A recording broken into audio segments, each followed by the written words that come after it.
کسی اور کی مصیبت پر خوش مت ہونا اور خاص طور پر کسی کی شکل کا مذاق مت اڑانا، کیونکہ کوئی شخص بھی خود کو پیدا نہیں کرتا۔ تم اگر کسی کی صورت کا مذاق اڑاتے ہو تو حقیقت میں تم اس ذات کی کاریگری کا مذاق اڑاتے ہو جس نے اسے پیدا کیا اور صورت دی۔ اللہ کے پسندیدہ اور ناپسندیدہ نام۔ نبی کریم صلی اللہ علیہ وسلم نے فرمایا، انبیاء علیہ السلام کے نام رکھا کرو۔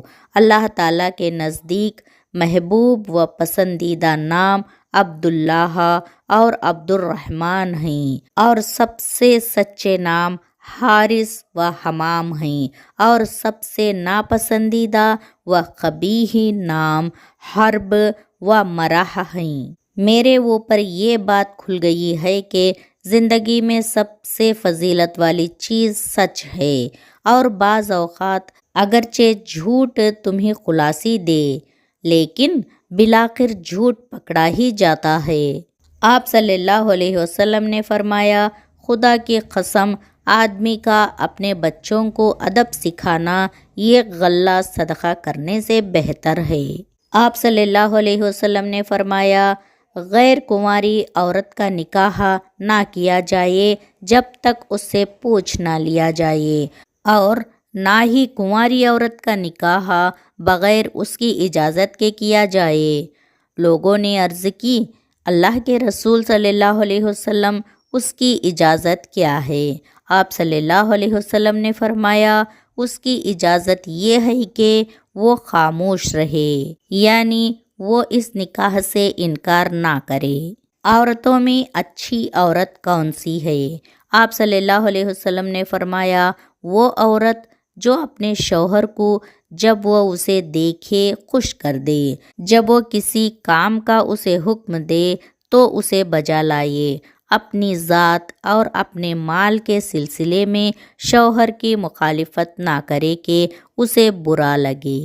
عبداللہ بن عمر رضی اللہ تعالیٰ عنہ سے روایت ہے کہ رسول اللہ صلی اللہ علیہ وسلم نے شغار سے منع فرمایا ہے۔ شغار یہ ہے کہ کوئی شخص اپنی لڑکی یا بہن کا نکاح اس شرط کے ساتھ نہ کرے کہ وہ دوسرا شخص اپنی بیٹی یا بہن اس کو بیاہ دے اور کچھ مہر نہ ٹھہرے۔ 3 طرح کے لوگ ہیں جن کی مدد کرنا اللہ تعالیٰ نے اپنے اوپر لازم کر لیا ہے۔ ایک وہ غلام جو مقررہ رقم ادا کر کے آزادی حاصل کرنے کے لیے کوشاں ہو۔ دوسرا ایسا نکاح کرنے والا جو شادی کر کے عفت و پاک دامنی کی زندگی بسر کرنا چاہتا ہو۔ تیسرا وہ مجاہد جو اللہ کی راہ میں جہاد کرنے کے لیے نکلا ہو۔ ان تینوں کو اللہ کی مدد ضرور ملتی ہے۔ رسول اللہ صلی اللہ علیہ وسلم نے فرمایا، کسی عورت کو اپنے خاوند سے یہ درخواست کرنا درست نہیں کہ وہ اس کی سوکن کو طلاق دے دے، اس لیے کہ اس کے حصے کا پیالہ بھی خود انڈیل لے۔ یہ نہیں ہو سکتا، جتنا اس کی قسمت میں ہے وہی ملے گا۔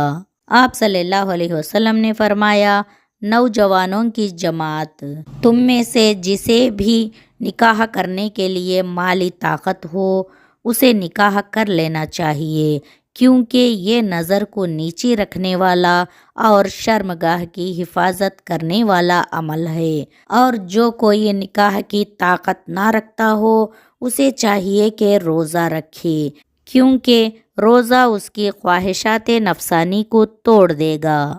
شادی سے پہلے مرد کا عورت کو ایک بار دیکھ لینا۔ آپ صلی اللہ علیہ وسلم نے فرمایا، اسے دیکھ لو، کیونکہ اس بات کا زیادہ امکان ہے کہ اس بنا پر تمہارے درمیان محبت ڈال دی جائے۔ دنیا مکمل طور پر متاع ہے، اور دنیا کی بہترین متاع نیک بیوی ہے۔